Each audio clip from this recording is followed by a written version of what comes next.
설교하는 사람으로서 저에게는 큰 약점이 있습니다. 설교라는 것만 놓고 말씀드리는 거예요. 예수님을 믿으면 복받는다 말을 잘 하지 않습니다. 복을 받는다 그래야 다들 좋아할 텐데 그런 얘기를 잘 안 합니다. 사실은 복이 문제가 아닙니다. 무엇을 복이라 하느냐, 복에 대해서 올바르게 이해하고 있느냐, 이것이 우선입니다. 그런데 어디 사람들이 그렇게 생각합니까? 복이란 무엇이냐? 예수님께서 복이다 그러신 것이 복입니다. 어디에 나옵니까? 우리가 잘 아는 대로 마태복음 5장에 나오는 8복, 8가지 복 아니겠습니까? 심령이 가난한 자가 천국을 차지하는 복, 애통하는 자에게 하나님의 위로가 있는 복, 온유한 자가 이 땅에서 평안히 거주하는 복, 의에 줄이고 목마른 자는 줄인 만큼 배부르는 복, 긍휼히 여기는 자는 하나님께서 긍휼히 여기시는 그런 복, 마음이 청결한 자는 하나님을 알아보는 복, 화평하게 하는 자는 하나님의 자녀라 일컬음을 받는 복, 의를 위하여 박해를 감수한 자는 천국을 얻는 복, 이것이 복입니다. 어느 부분은 우리 입맛에 맞는 부분도 조금 있긴 있어도 대부분은 안 맞습니다. 우리가 생각하는 복은 그런 것이 아닙니다. 그냥 잘 사는 거예요. 돈 많고 건강하고 자식들 잘 풀리고. 요즘은 건강도 아이들 공부도 돈의 위력이 크게 미치는 시대입니다. 그러니까 결국 돈이에요.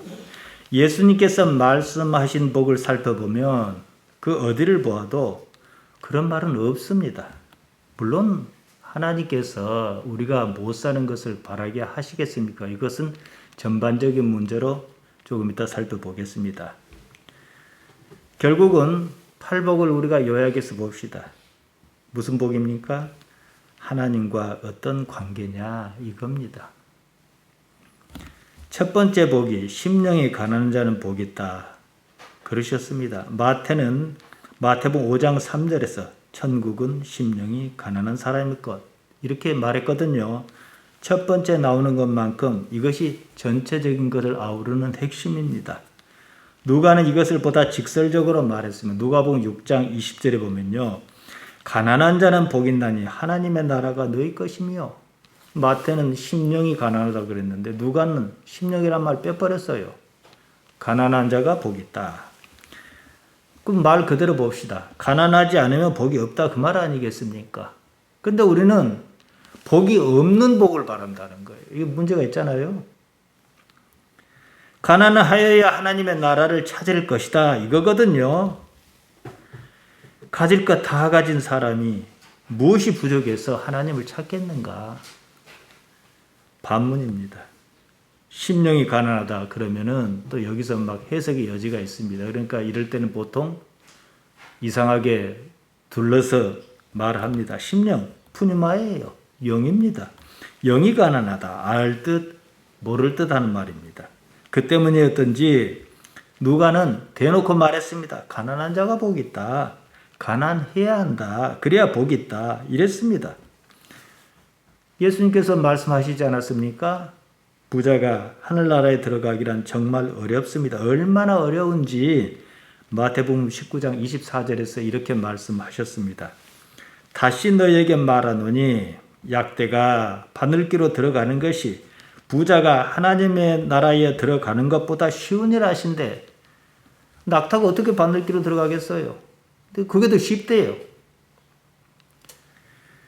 누가 역시 똑같은 말을 했습니다. 마가복음 10장 25절과 누가복음 18장 25절에 나옵니다. 이 말은요, 부자로서는 하늘나라에 들어가기가 불가능하다.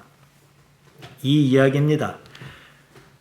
부자가 하나님의 나라에 들어가는 것이 불가능하다는데 어째서 부자로 살기를 바라는지 이치에 맞지 않습니다. 지금 제가 하는 이 말이 마음에 들지 않더라도요, 방법이 없어요. 왜냐? 부자는 부자 그 자체가 목표거든요. 하나님의 나라를 포기하든지 돈을 포기하든지 둘 중 하나입니다. 그래서 마태복음 6장 24절에 보면 두 주인을 섬길 수 없다 그러셨어요.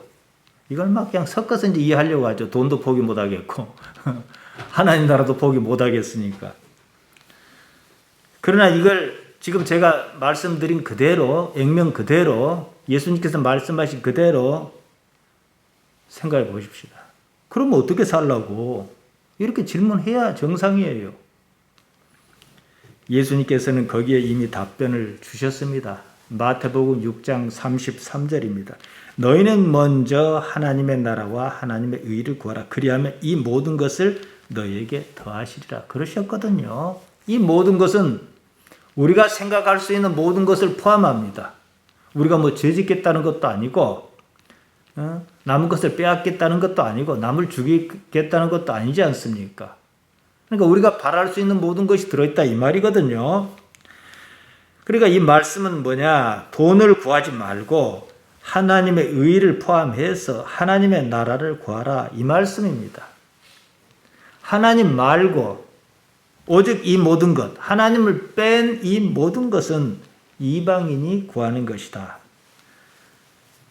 그렇게 말씀하시면서 바로 앞서 마태복음 6장 32절에 이렇게 말씀하셨습니다. 너희 하늘아버지께서 이 모든 것이 너희에게 있어야 할 줄을 아시느니라. 하나님 아버지께서 내가 무엇이 필요한지 다 아신다. 그렇게 말씀하셨습니다. 그러면요, 우리가 하나님을 아버지로 인식하고 있으면 다 끝난 일이에요. 우리가 사실 고민하고 말고 할 것이 없습니다. 그때 우리가 할 일은 단 한 가지입니다. 하나님과 관계를 어떻게 개선하고 발전시키고 유지할 것이냐, 이것만 남습니다.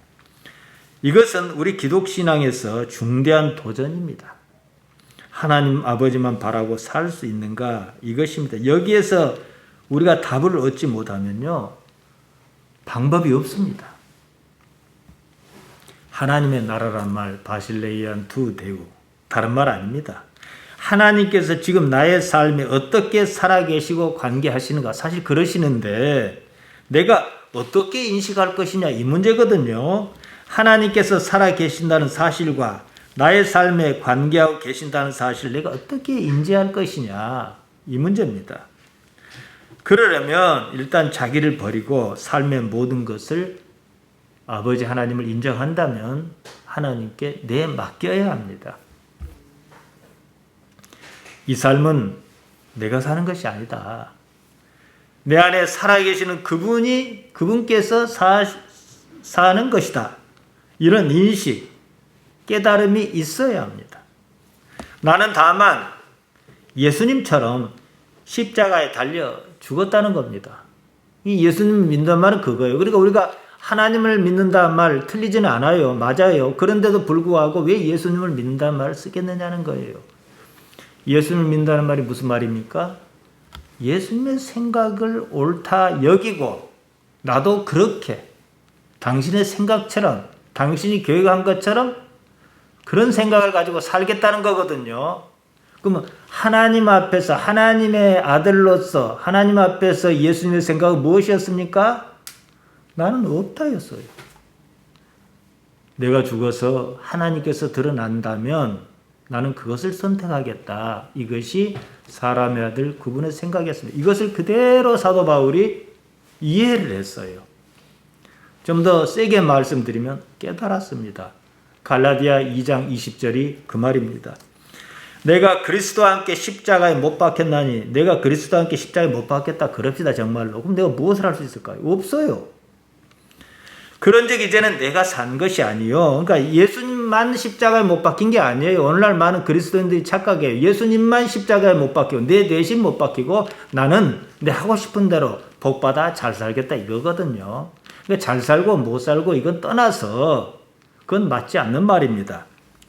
그런즉 이제는 내가 산 것이 아니요 오직 내 안에 그리스도께서 사신 것이라. 이제 내가 육체 가운데 사는 것은, 우리가 육체 가운데 살지 않습니까?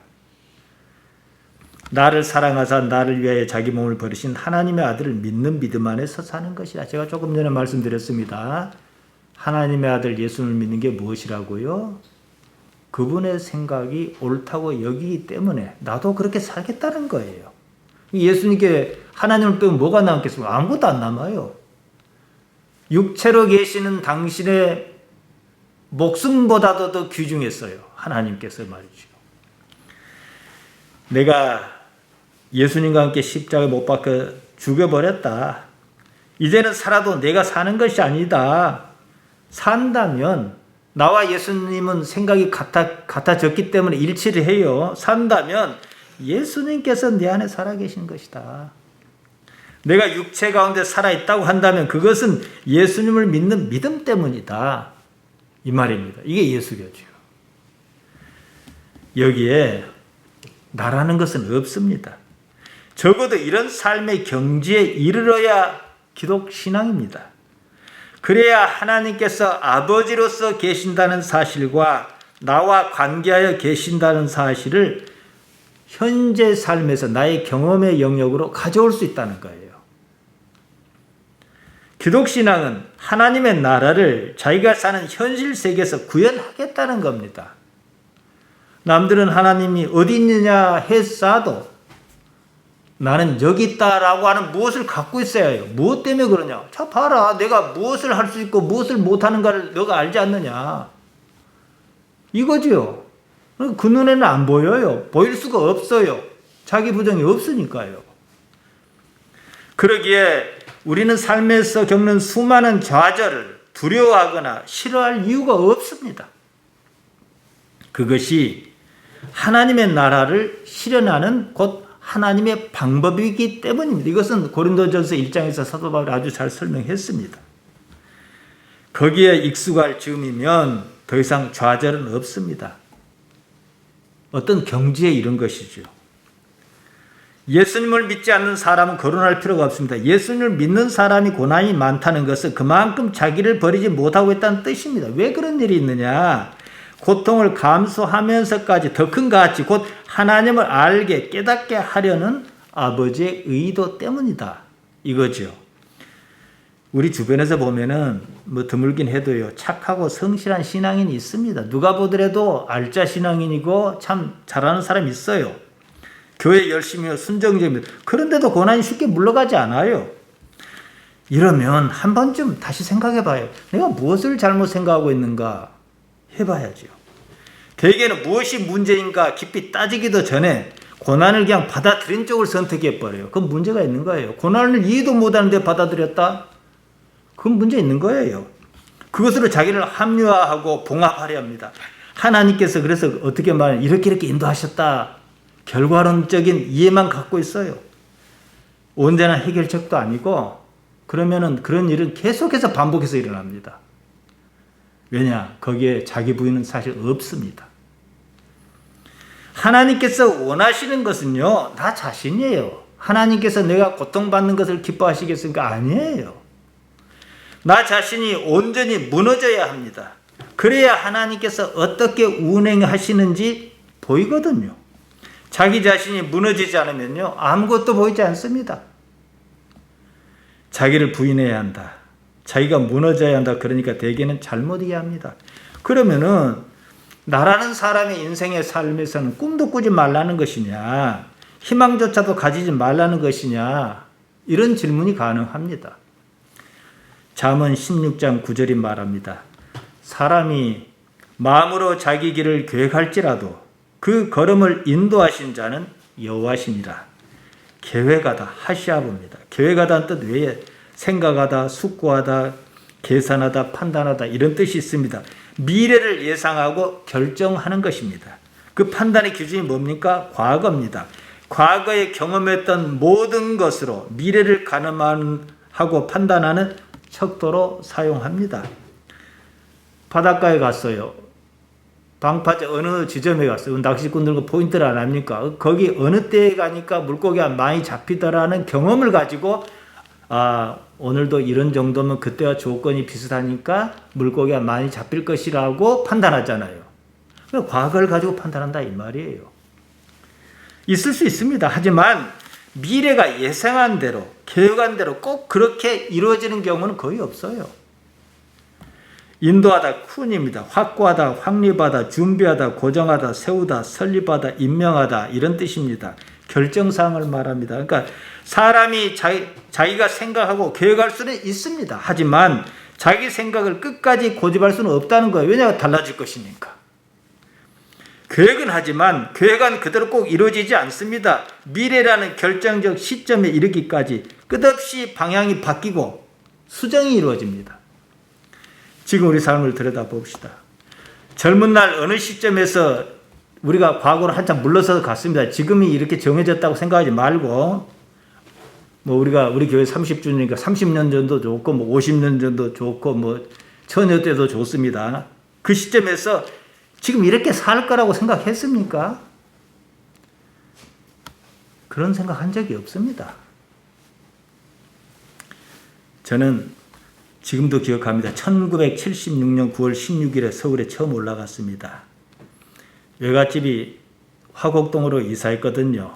이삿짐을 실은 복사 트럭 운전석 뒤 공구함에 들어누워 사람이 앞에 3명이 차버렸으니까 저는 연장통 위에 들어누워서 서울로 갔어요. 그때 강남고속버스 터미널, 지금은 경부선 터미널입니다. 그걸 한참 공사를 하고 있었어요. 서울에다 자리를 잡고 살려고 갖은 노력을 다했지만 실패했습니다. 더 버티지 못하고 1984년 11월 30일, 85년 1월 15일 날 돌산다리를 개통했어요. 그때 내려왔습니다. 그 한두 차례 더 서울살이를 시도했지만 오래가지 못했습니다. 크게 실패하고 1992년 10월 28일에 섬에 들어와 주저앉았습니다. 저의 계획은 서울에서 사는 것이었습니다. 꿈도 서울에 있었습니다. 수십 년이 지난 지금 여기 있습니다. 제가 우리 화태도에 들어오기까지 대한민국에 화태도라는 섬이 있다는 사실을 몰랐습니다. 저는 여기를 사전 답사한 적도 없고 짐 풀어놓고 이런 데가 있구나 했거든요. 꿈은 서울이었지만 현실은 화태도 월전입니다. 꿈은 꿈이고 현실은 현실입니다. 꿈은 현실이 아니에요. 지금 생각해보면 그 꿈이 꺾였기에 하나님 아버지를 알았다는 사실, 이건 저는 부정을 할 수가 없어요. 수많은 좌절이 있었기에 이처럼 예수님의 복음과 그 가치, 영원한 세계를 알았습니다. 그럼 딱 이 시점에서 어느 걸 선택하려고 그러면 과거의 그 시점을 저는 선택할 수 있을까요? 불가능합니다. 어차피 인생은 가는 것. 가는 인생에서 무엇을 얻었느냐, 이 문제가 아니겠습니까? 우리 집사님들은 연세가 있으시니까 충분히 이해하실 거예요. 지금 나에게 무엇이 더 소중하겠습니까?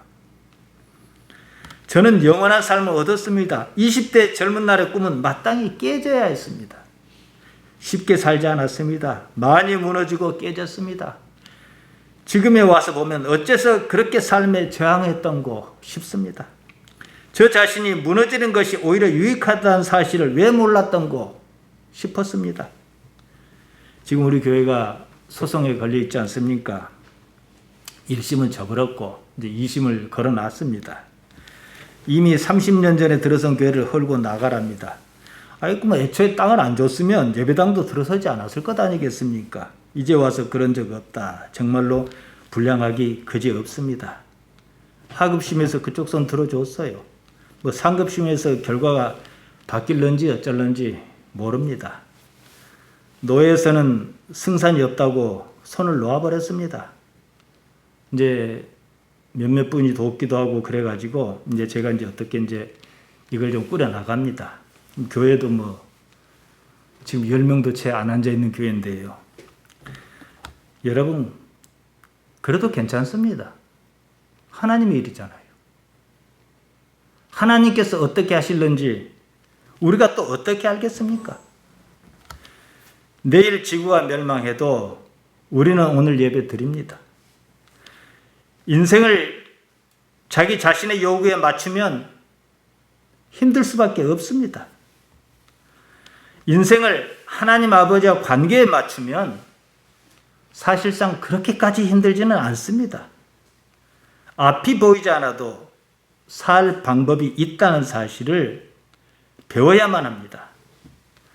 생각한 대로 이루어지지 않으면 일이 자기가 기대한 것에 미치지 못하면 마음이 실망합니다. 거기서 통증을 느낍니다. 좌절감이지요. 그런 것 자체가 육체의 반응이라는 것입니다. 육체의 생각이 꺾여 아픈 것입니다. 이사야가 하나님의 생각을 말했습니다. 이사야 55장 7절에서 9절입니다. 악인은 그 길을, 불의한 자는 그 생각을 버리고 여호와께로 돌아오라. 그리하면 그가 긍휼히 여기시리라.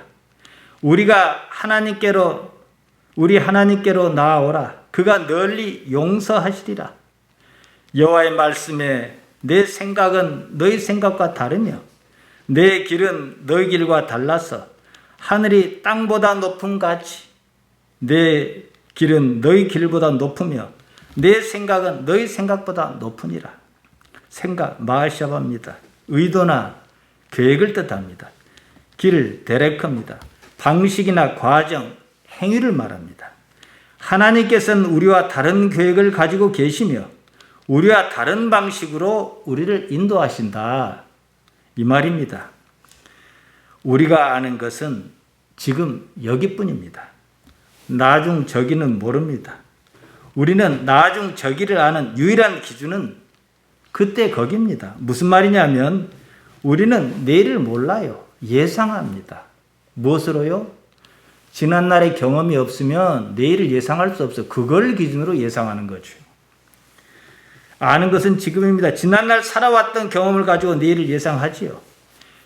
그러니까 지금이 있고 그때가 있으면 나중에 있습니다. 현재가 있고 과거가 있고 미래가 있습니다. 지금 우리는 예배당에 있습니다. 지금 상황은 현실로 접하고 있기 때문에 분명히 알 수 있습니다. 예배를 마치면 여러분은 집에 가 있을 것입니다. 아마 점심을 먹으려고 준비하는지 모르겠어요. 대충 그러지요. 집에 가 있을 것이다. 점심을 먹을 것이다. 지금 내 생각이에요.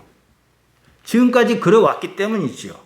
과거 사건이 경험으로 쌓이면서 그것으로 미래를 판단하는 기준으로 삼습니다.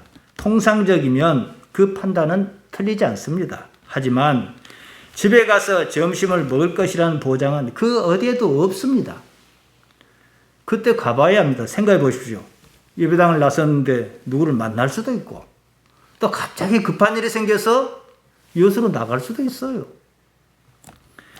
어려서부터 공부를 잘한 아이는 중고등학교를 또 좋은 데를 나오겠지요. 또 좋은 대학을 예상하겠지요. 좋은 대학을 예상하는 만큼 좋은 직장을 또 예상할 수 있겠지요. 지금 앞선 과거를 바탕으로 내일을 상상합니다. 그뿐입니다. 과거가 뚜렷할수록 미래는 조금 뚜렷해져요. 일반적으로 그 생각은 틀리지 않습니다. 하지만 인생에는요, 수많은 가변적 요인이 있습니다. 미래에 대한 예상조차도 사실은 크게 범위를 잡은 정도지 구체적이지는 않습니다. 나중 내가 무엇을 하겠다고 생각한 그대로 이루어지는 경우는 없어요. 생각뿐입니다. 우리 막내가 한참 저를 괴롭게 했어요. 자기는 꿈이 없다고 그랬어요. 그러니 성경 말씀을 들이댄들 내가 이해할 수 있는 것도 아니고 참 답답했어요. 그 아이 수준에서는 이해시키기가 어려웠지요. 제가 이렇게 말했습니다. 누구는 꿈이 있어서 산다냐. 살다 보니 꿈이 생기고 그러는 거지. 그 정도로 답했습니다. 꿈이 있어서 지금 열심히 산다면 그것도 못하는 것은 아닙니다. 꿈이 없어도 지금 열심히 살다 보면 어느 순간에 가서 꿈이 생기는 경우가 훨씬 더 많습니다. 열심히 살다 보니까 꿈이 생기는 거죠. 꿈이 있어도 그 꿈대로 이루어지지도 않습니다. 큰 그림은 그릴 수 있지만 어디까지나 희망사항이에요. 예상하는 정도죠. 예상은 많이 어긋납니다. 가서 보면요. 이 정도면 잘 살겠다. 이렇게 하면 우리는 먹고 사는데 지장 없겠다 해도 얼마든지 다른 변수가 생길 수도 있는 것이고, 누가 코로나가 올 줄 알았습니까? 코로나 올 줄 알았으면 진즉부터 자영업 다 접고 다른 거 했겠지요. 자기를 믿으면 더 무너져요. 앞서 잠언 16장 9절을 말씀드렸습니다. 사람이 할 일은 자기 길을 계획하는 것이다. 계획은 하라는 거예요. 계획안대로 실행에 옮길 수는 있습니다. 하지만 그 걸음을 인도하신 이는 하나님이시라는 사실을 인정해라는 거예요. 걸음 차드입니다. 행보를 말합니다. 걸음의 방향입니다. 다들 잘 살겠다고 계획하지 못 살겠다고 계획하는 사람은 없습니다. 한편 모든 사람이 자기 생각처럼 자기가 계획한 대로 잘 사는 사람은 없습니다. 행보가 바뀌는 거죠. 이런 이치를 한다면 여기서 마음을 달리 먹어야 합니다. 이 마음을 달리 먹는 것, 이게 바로 메타노이아, 회개라고 번역한 말입니다. 마음을 아예 바꿔 먹는 거예요. 하나님 중심으로 말이죠. 복이든 무엇이든, 복이 무엇이든 예수를 믿으면 복 받는 것은 일단은 맞습니다. 다만 그 복이 과연 내가 목표로 삼은 그 복이냐, 이건 다른 문제라는 거예요. 더 큰 문제는 복 받을 가능성이 별로 없다는 겁니다. 정확히 말씀드리면 있는 듯 하나가 없어요. 그래서 되게 그렇고 사는 신앙인 참 많습니다. 교회 다니면 일단 복은 받습니다. 삶이 교회 다니기 전에 비해서 나아지는 것은 사실입니다. 삶이 제자리를 잡은 거죠. 이것을 복이라 하면 복 맞습니다. 설에 상은이가 색시를 데리고 찾아왔더라고요. 얼마 전에 결혼했다는 얘기를 제가 들었는데 어떻게 연락도 안 했느냐 했더니 야, 우리 큰애한테 얘기했으니까 이렇게 연락이 올 걸로 알았단 말이에요. 어떻게 이제 우리 큰애도 미처 그 생각을 못 했던 것 봐요. 많이 서운했는데 색실대로 온 거예요. 근데 또 보니까 색시가 참으로 참하게 생겼어요. 이쁘게 생겼더라고. 상은이는 유치원부터 고등학교까지 항상 우리 큰애와 같이 학교에 다녔습니다. 그 때문에 같이 챙겼지요. 그 아이는 한마디 당부하면 그대로 하려고 했습니다. 대학에 들어갔을 때도 신신당부했습니다. 교회부터 살거라. 여기 어차피 없으니까. 네가 사는 것은 그것밖에 방법이 없다. 그랬습니다. 실제로 그랬어요. 요양선을 탈 때도 지루하겠지만 버틸 수 있을 때까지 버텨라. 돈 허투루 쓰지 말고 꼬박꼬박 모아라. 그랬습니다. 그랬던지 어쨌든지 교회에서 참한 신부 만나고 뭐 집도 사고 그랬다는 얘기를 제가 들었습니다. 잘 살 겁니다. 왜냐? 좋은 경험이 있으니까요. 그 아이는 워낙 가진 것이 없었습니다. 하지만 그러한 자신의 한계를 알았습니다. 그 선을 넘지 않았습니다. 그 아이에게 교회는 삶의 창구였습니다. 복 받았습니다. 복이란 말을 쓴다면 이런 데 쓰면 맞는 말이에요. 똑똑하다 싶은 사람이 사고를 칩니다. 그런 사람은 자신의 한계를 인정하지 않습니다. 예수를 믿어도 자기 생각대로 믿습니다. 그런 사람 인생에는 고난이 많습니다. 왜 저렇게 살지 싶습니다. 어디 하나 모자란 데가 없습니다. 자기 자신을 너무 믿은 거예요. 그런 사람은 예수님의 말씀도 자기 입맛에 맞는 것을 걸러가며 받아들입니다. 자기 스스로에게 배신을 당할 때까지 갑니다. 이것은 그나마 다행입니다. 또 어떤 인생은 한 인생이 거의 다 가고 만신창이로 이제 그 상황에 익숙해 사는 경우도 있어요. 개선할 의지도 없고 그냥 만신창이 상태로 거기에 빠져 삽니다. 자기를 버릴 기회조차 놓치고 맙니다. 상은이는 일단은 복 받았습니다. 건강한 가정을 꾸렸습니다. 이제 시작입니다. 하나님께서 그 복으로 당신께서 어떻게 살아 계시는지를 알려주신 겁니다. 복의 역할은 딱 여기까지입니다. 이제부터는 하나님 아버지와 관계를 깊이 맺는 거예요. 복이 무엇인지, 어째서 이런 복이 있는지 이제 이해를 해야 하는 거예요. 갈릴리 가나에 혼인잔치가 열렸습니다. 예수님과 제자도 거기 초청을 받아 갔습니다. 사람이 너무 많이 왔던지 준비한 포도주가 다 떨어지는 사고가 발생했습니다. 잔치집에 포도주가 떨어졌으니 이거 얼마나 큰일이겠습니까? 예수님의 모친 마리아가 예수님께 어떻게 좀 해보라고 이런 식으로 말했습니다. 마리아가 아마 예수님의 능력을 알고 있었던 것 같습니다. 예수님께서는 일단 거절하시는 거예요. 요한복음 2장 4절입니다. 예수께서 가라사대 여자여 나와 무슨 상관이 있나이까? 내 때가 아직 이르지 못하였나이다. 여자여 귀나이. 우리 아이들은 여기를 보면은 그 예수님이 좀 무례하다 그래요. 그래도 자기 어머니인데 어떻게 여자여 그러냐고. 우리 어감으로는 불손하게 들리지만 사실 그런 의미는 아닙니다. 원형이 귀내인데 이들의 언어 습관에서는 상대 여성에 대해서 격식을 갖춰 부른 말입니다. 그러니까 격식을 갖췄다고 왜 격식을 갖췄겠습니까? 명확한 거절을 할 때는 그렇게 격식을 갖추지 않습니까? 상황이 그만큼 엄중했습니다. 예수님의 말씀에 비춰보면 당신께서는 이 포도주 문제를 어떻게 해결할 능력은 갖고 계시다. 하지만 아직은 그런 일 할 때가 아니다. 내 때가 아니다. 이런 뜻입니다. 그러면서도 결국은 물로 포도주를 만들어 연애가 곤란한 상황에 빠지지 않도록 조처를 해 주셨습니다. 대개의 본문을 보면 어떻게 합니까? 예수님을 믿으면 종들을 봐라. 맹물을 갖다 부으라니까 붓지 않았냐. 종들이 안 부을 방법이 있나요? 자기 책임질 것도 아닌데요. 그거 얘기하는 거 아닙니다. 성경은요. 여기서 성경을 기록한 요한의 의도를 읽을 수 있어야 합니다. 기왕 포도주를 만드실 것 같으면 그냥 하실 일이에요. 구태여. 나와 무슨 상관이 있느냐. 내 때가 아직 이르지 않았다. 그러실 이유는 또 무엇이냐는 겁니다. 기적을 일으키는 목적에 맞지 않다는 사실을 담고 있습니다. 심하게 말씀드리면 내가 포도주나 만들자고 이 땅에 왔느냐. 이 말씀이에요 지금. 우리는 포도주를 원해요. 포도주가 복이거든요. 맹물로 포도주를 만들어 주셨으니 복이지요. 아무것도 없는 내 삶을 살만하게 해주셨으면 복 맞습니다. 예수님의 목적은 궁극적으로 그것이 아니라는 사실을 말합니다. 결국은 포도주를 만들어 주시기는 하셨으나 그런 일 하자고 이 땅에 오신 것은 아니다. 이 말씀입니다. 사람의 관심은 온통 포도주에 있습니다. 예수를 믿겠다는 이유가 지금보다 더 잘 사는 삶을 기대한 그것 아니겠습니까? 지금도 잘 살고 있으니 더 잘 살 이유가 없는 사람이라면 예수님에 대한 관심도 있을 리가 없습니다. 때문에 병들고 가난한 사람이 복음을 받아들이기가 그만큼 더 쉬운 겁니다. 일단 복을 받게 하고 이제 돈이 없어 가난하게 살았으니까 돈 복을 좀 줘요.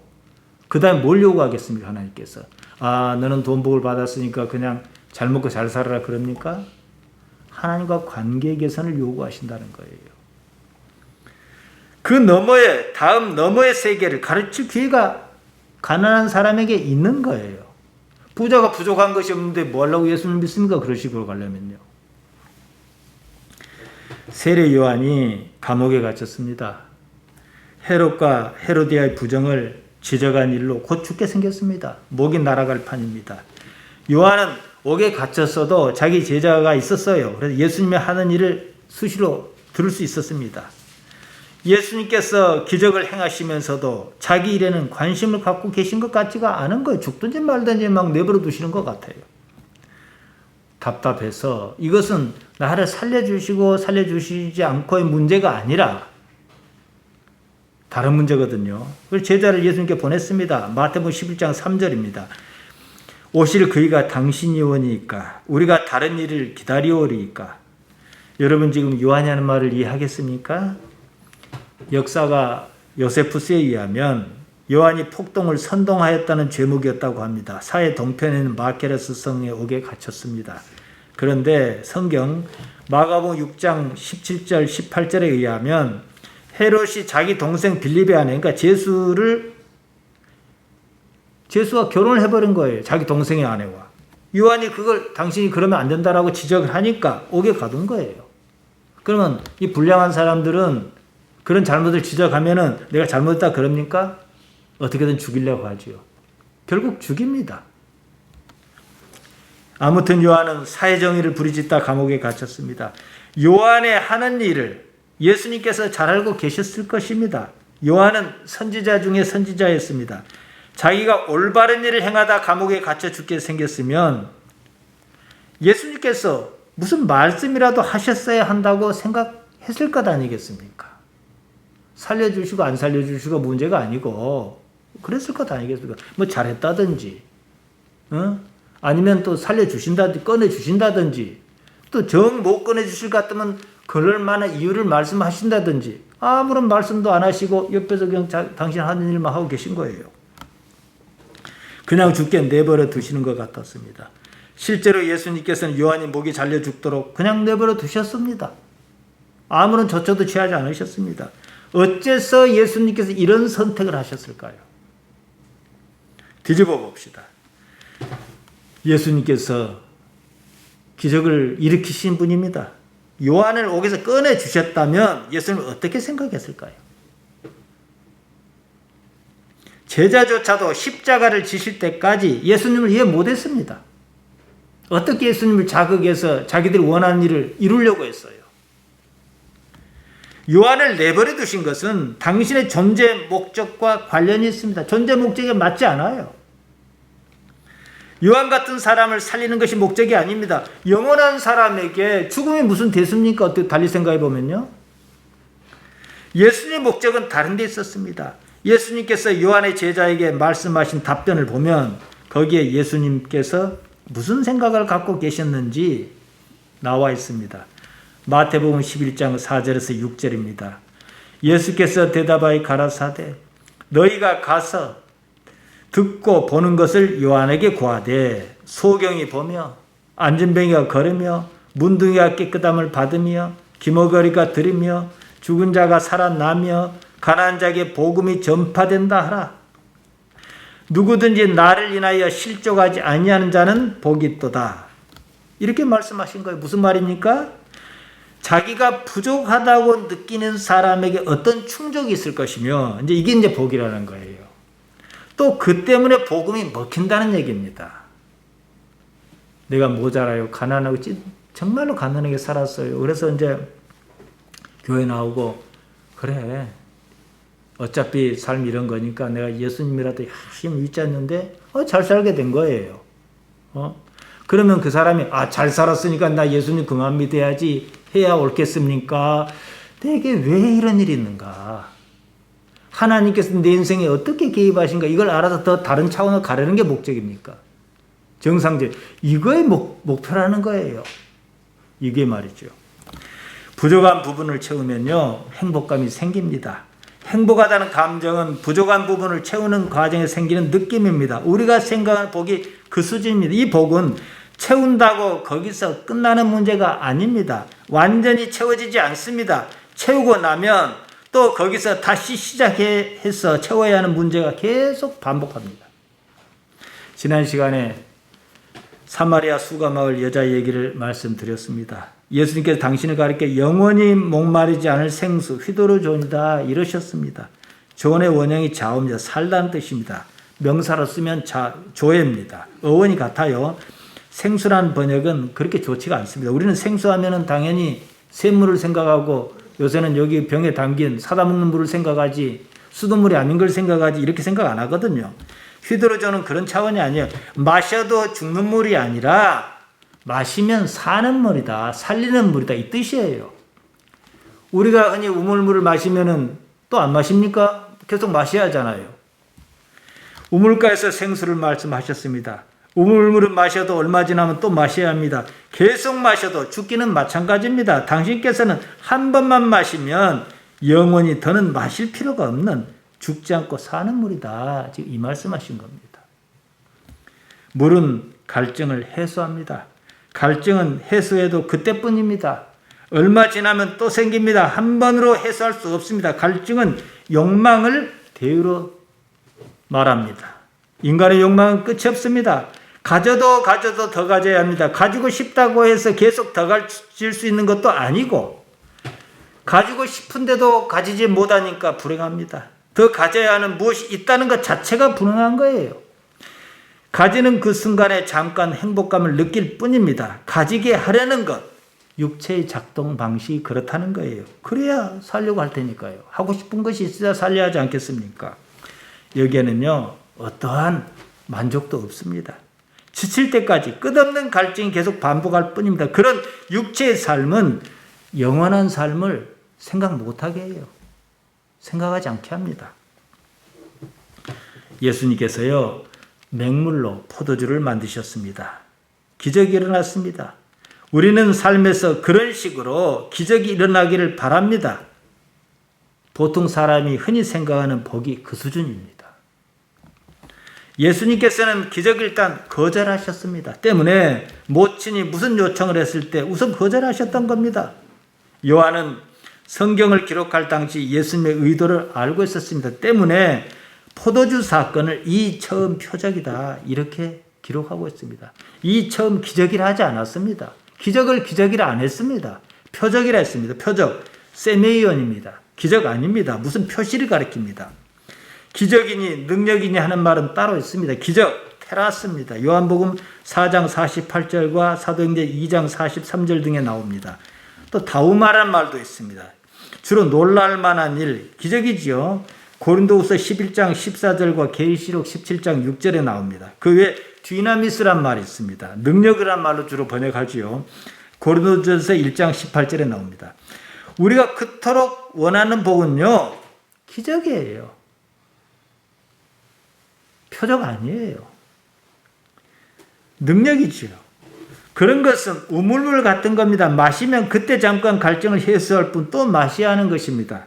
갈증을 근본적으로 해소하지는 못합니다. 썩어 없어질 것이에요. 아무리 마셔도 죽습니다. 때문에 이런 상황을 우리가 충분히 이해한다면 기적이 왜 필요했는가? 나에게 왜 기적이 나타났는가? 내 계산으로서는 도저히 살 수 없을 것 같았는데 왜 내가 살 수 있었는가? 생각해야죠. 우리 삶의 개선이 필요하다면 복도 받아야 하고 능력도 나타나야 합니다. 하지만 우리는 그 이상의 것을 알아야 하고 또 얻어야 한다는 것입니다. 예수님께서는 표적을 행하셨습니다. 세메이온은 영원한 세계를 예고합니다. 그럴 목적으로 여러 가지 기적을 행하셨다는 거예요. 어리석은 사람은 교회 다니니까 신앙생활 하지요. 신앙생활 살만 하니까 대충 합니다. 어리석은 거예요. 기적만 있어 표적은 없어요. 그러나 지혜로운 사람은 하나의 기적을 경험하고 내가 복받았다. 근데 복을 육체적인 게 아니라 영혼의 것으로 바꾸는 능력이 있어요. 그렇게 이해하는 능력이 있어야 한다는 거예요. 그러니까 예수님을 믿으면 복 받아요. 복이 복이려면 하나님과 관계가 어떠하느냐 쪽으로 관심과 의식이 이동해야 해요. 이것이 영원하다 이 말입니다. 하나님께서 우리 아버지라는 인식이 있으면 거기서 다 끝난 일입니다. 이렇게 말씀하셨습니다. 마태복음 7장 9절에서 11절입니다. 너희 중에 누가 아들이 떡을 달라 하면 돌을 주며 생선을 달라 하면 뱀을 줄 사람이 있겠느냐? 너희가 악한 자라도 좋은 것으로 자식에게 줄 알거든. 하물며 하늘에 계신 너희 아버지께서 구하는 자에게 좋은 것으로 주시지 않겠느냐? 하나님 아버지를 현실의 존재로 경험하고 싶다면 하나님 아버지 앞에 자신을 모두 내려놓아야 합니다. 자기란 것을 아예 버려야 합니다. 우리가 자기라고 말하는 것은 관념의 자기입니다. 삶에 시달리며 켜켜이 쌓인 관념 뭉치를 다들 자기라고 잘못 알고 있습니다. 하나님의 생각은 내 생각과 다릅니다. 다르다면 내 생각을 포기하는 것이 맞습니다. 나는 다만 지금 여기 살 뿐입니다. 하나님 아버지와 관계를 구하면서 주어진 삶을 살아내는 것뿐입니다.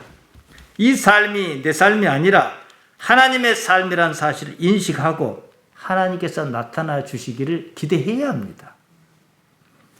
마치겠습니다. 지금 여기 이 삶에서 이 삶의 이유가 뭐겠습니까? 적어도 우리 정도는 말이에요.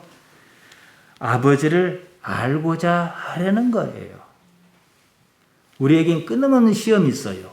교회 문제도 그렇고 또 자식 문제도 그렇고 여러 가지가 있단 말이에요. 그러나 내가요, 나를 벗어난 어떤 개체는 바꿀 방법이 없어요. 남편이라고 내 마음대로 할 수 있는 것도 아니고 내가 낳았다 해서 내 새끼가 내 말 듣는 것도 아니에요. 그러지 않아요. 유일하게 바꿀 수 있는 가능성이 있는 게 뭐냐? 나 자신이에요. 내 자신을 하나님께 걸어야 하는 거예요. 목숨처럼요. 그래 놓고 하나님 앞에 내 잘한 건 없지만 하나님 나 봐서 나 불쌍히 여기셔서 이렇게 해 주십시오. 이런 요구를 할 수 있어야 하지 않겠습니까? 지금 여기 삶에서 하나님 아버지를 알려 애쓰는 여러분으로 사시기를 바랍니다.